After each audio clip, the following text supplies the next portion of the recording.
नमस्ते। प्रयास करिएगा एकादशी जब भी करें तो द्वादशी से जुड़ी हुई करें, दशमी से जुड़ी हुई एकादशी कम करें।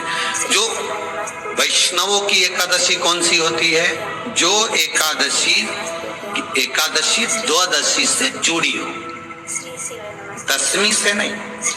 दशमी से जुड़ी हुई एकादशी व्रत कहलाती है और द्वादशी से जुड़ी हुई एकादशी पुण्य फल प्रदान कर कर वैष्णवों को भगवान के चरण में छोड़ आती है। इसलिए एकादशी द्वादशी से जुड़ी हुई। दो चीजों को याद रखिए, गौदान और एकादशी। श्रीमद् वल्लभाचार्य जी ने मायावत का खंडन करा था जगन्नाथपुरी में, और श्रीमद् वल्लभाचार्य जी ने कहा था एकादशी मरने के बाद मत दो, एकादशी जीते जीते। कहा था कि नहीं कहा था? जीते जी दान करिए। इसलिए जगदीश में जगन्नाथपुरी में एकादशी उल्टी लटकी हुई है। करें आपने दर्शन?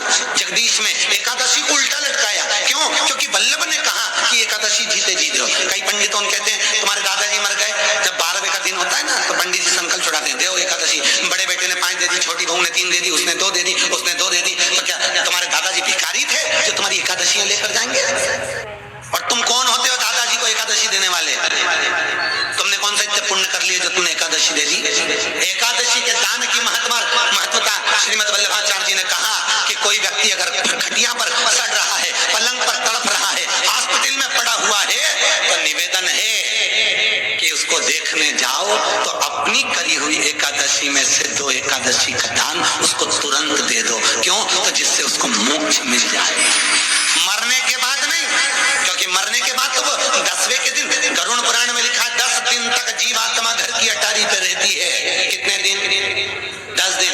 10 दिन के बाद जीवात्मा चली जाती है। कहाँ जाती है? उसको जहां जाना है। 3 दिन में उसको भोग भोगना पड़ता है जीवात्मा को। 3 दिन नरक का भोग भोगती है, उसके बाद स्वर्ग का भोग भोगती है।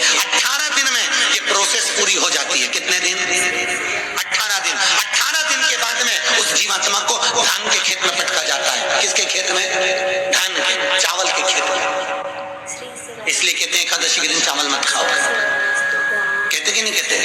और क्या कहते हैं? द्वादशी के दिन चावल खाना जरूरी है। एकादशी का पालना करना है तो द्वादशी को चावल का 1 गिलास खाओ, तब द्वादशी को चावल खाओगे तो एकादशी लगेगी। चावल नहीं खाओगे तो एकादशी नहीं लगेगी। द्वादशी को चावल खाना जरूरी है। क्यों कहते हैं? क्योंकि धान के खेत में जीव को छोड़ा जाता है, उस धान के खेत में, चावल के खेत में जीवात्मा रहती है। उसको चिड़िया खाती है तो चिड़िया के रूप में जन्म लेता है, मनुष्य खाता है तो मनुष्य के रूप में जन्म लेता है। इसलिए एकादशी के दिन चावल नहीं खाया जाता, क्योंकि एकादशी के दिन हम चावल खाएंगे तो जीव हत्या का दोष लग जाएगा। फिर कब खाना है? द्वादशी के दिन। द्वादशी के दिन क्यों खाया जाता है? क्योंकि हम एकादशी के व्रत करे रहते हैं, और पहला घसा जब चावल का खाते हैं तो अपनी करी हुई एकादशी का पुण्य जितने जीव हमारे मुंह में जाते हैं उनको उसका पुण्य मिल जाता है, और उनका फिर जन्म नहीं होता, वो तर जाते हैं, उनको एकादशी का भाग मिल जाता है। इसलिए कहते हैं एकादशी को चावल मत खाओ, पर द्वादशी को 10 दिन तक जीवात्मा है। और आपने एकादशी कब जान दी? बोलो जम के। 12वें के दिन, 13वें के दिन आपने एकादशी का दान दिया, वो मिली उनको? अरे बोलो अच्छे से। कई तो अभी तक कर रही होगी, हमारे दादाजी के निमित्त की कर रहे हैं, कर ले। फिर वही वाली बात आ गई, गुलाब के फूल में पानी जारी है। कोई कार्य अटक रहा है, तकलीफ आ रही है, दुख है, लक्ष्मी नहीं आ रही, परेशान हो, 108 बेलपत्र की, जो बेलपत्र होते हैं उसकी, इसको छेद तो करते नहीं है सुई से, बेलपत्र की डंडी को बांधते जाओ 108 बेलपत्र की माला बना लो, और माला बनाकर भगवान शंकर के गले में, शंकर के शिवलिंग को जो चढ़ा देता है उसकी मनोकामना भगवान शंकर पूरी कर देते हैं। अट्ठा एकादशी 108 बेलपत्र की माला बनाकर शंकर भगवान को समर्पित करी जाती है। माता लक्ष्मी ने भगवान विष्णु को पाने के लिए तुलसी की माला बनाकर समर्पित करी थी। जैसे सती ने शिव को पाने के लिए, कामना को पूर्ण करने के लिए। शास्त्र कहता है घर के बुजुर्गों को, घर के प्राणी हो, सास ससुर हो, जिनके घर में जो तुम्हारी उम्र से बड़ा हो, उसको आज पीला फूल या पीली चने की दाल या पीला वस्त्र, कुछ भी पीली सामग्री आज घर के बड़ों को देना चाहिए। क्यों देना चाहिए? शिव महापुराण की कथा कहती है कि जो शुक्ल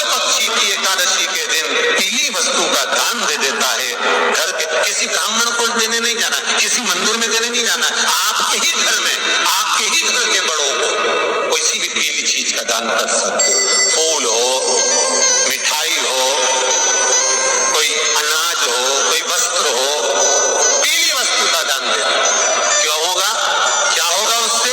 शिव महापुराण की कथा कहती है उससे जिंदगी में कभी बड़ी बीमारी प्रवेश नहीं करती। सनातन धर्म कहता है की हो, सोमवार की हो, मंगल की हो, बुधवार की हो, गुरुवार की हो, शुक्रवार की हो, शनिवार की हो, कोई भी वार की हो, प्रदोष, प्रदोष काल में शाम का समय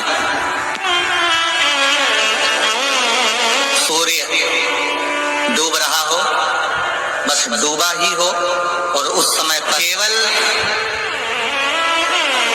3 दिन ऐसे रहेंगे, 3 बार ऐसे रहेंगे, 3 तिथियां ऐसी रहेंगी, 3 समय ऐसा रहेगा जिस समय पर तेरे द्वारा निर्मित शूल को भी शिव धारण करेगा और जगत का कल्याण करेगा।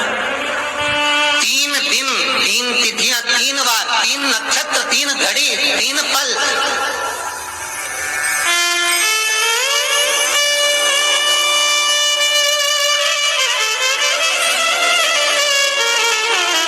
जिसमें बाबा शूल भी धारण करते हैं, और शूल अकेले धारण नहीं करते महाराज। जो धतूरा होता है ना, दर्शन करें धतूरे के, कांटे कांटे सा होता है धतूरा, तो वो धतूरे के साथ में बाबा शूल धारण करते हैं। बेलपत्री के शूल को, ये बहुत बहुत आनंदमय कथा है महाराज जी। जिसके जीवन में हमेशा कांटे ही मिले हैं। बेटी बड़ी हुई तो घर में मायके में दुख देखा, और मायके से गई ससुराल में तो ससुराल में दुख देखा। ससुराल में भी दुख देखने के बाद में भी पति को बहुत कुछ काम खुलवाया, बहुत धंधे खुलवाए, नौकरी लगवाई, पर वो पति बार बार छोड़ कर आ गया, बार बार तकलीफ भोग रहा है, बार बार कष्ट भोग रहा है। फिर थोड़े दिन काम करता है, थोड़े दिन छूट जाता है, फिर व्यापार में बढ़ता है, फिर छूट जाता है, फिर कोई दुकान खुलवाई, थोड़े दिन अच्छी चली, फिर वापस वहीं घर पर आकर बैठ गया। अर्थात उसके जीवन में वो शूलता चल रही है। तो बाबा देवाधिदेव महादेव कहते हैं ये 3 घड़ी, 3 पल, 3 नक्षत्र, 3 समय, 3 दिन में जो शूल मुझे समर्पित करता है उसके जीवन से मैं शूल हटा देता हूं। वो 3 दिन लिखे स्कंद पुराण।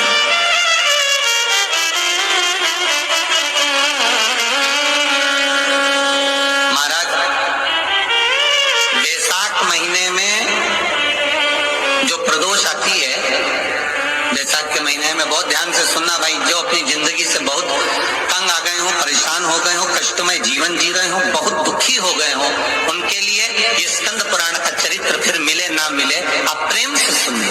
आओ, पहला बैसाख महीने की प्रदोष,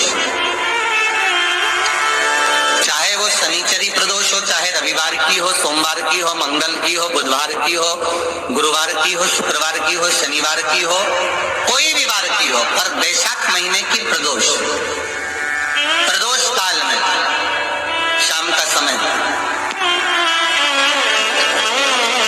सूर्य डूब रहा हो, बस डूबा ही हो, और उस समय पर सूर्य के डूबन के तुरंत बाद बाबा को धतूरे के साथ में बेलपत्री ना चढ़ाते हुए बेलपत्री के वृक्ष के 7 कांटे बाबा के शिवलिंग पर समर्पित करे जाते हैं महाराज, अपनी जिंदगी में अड़चनों को हटाने के लिए।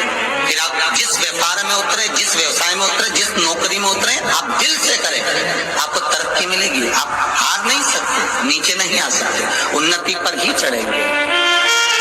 एक वैशाख मास की प्रदोष, दूसरा शिवरात्रि के दिन मध्याह्न का समय महाराज, जो बड़ी शिवरात्रि होती है माघ की, बड़ी शिवरात्रि के अंतर्गत मध्याह्न का समय, दोपहर के ठीक 12 बजे, चाहे फिर वो कोई भी दिन हो हमारा, शिवरात्रि जिस दिन पड़ रही हो,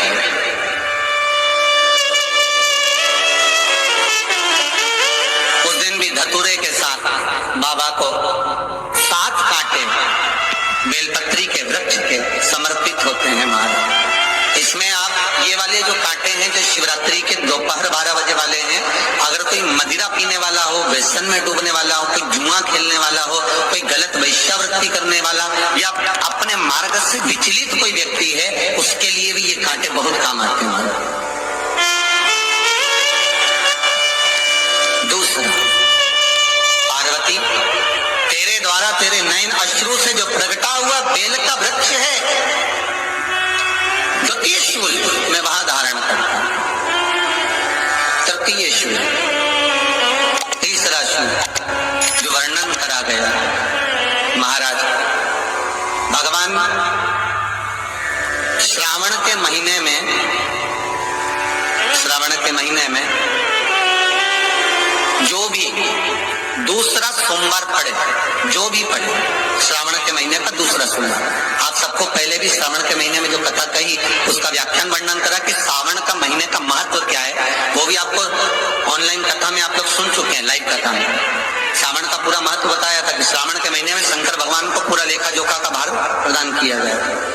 दूसरा सोमवार, श्रावण के महीने का जो दूसरा सोमवार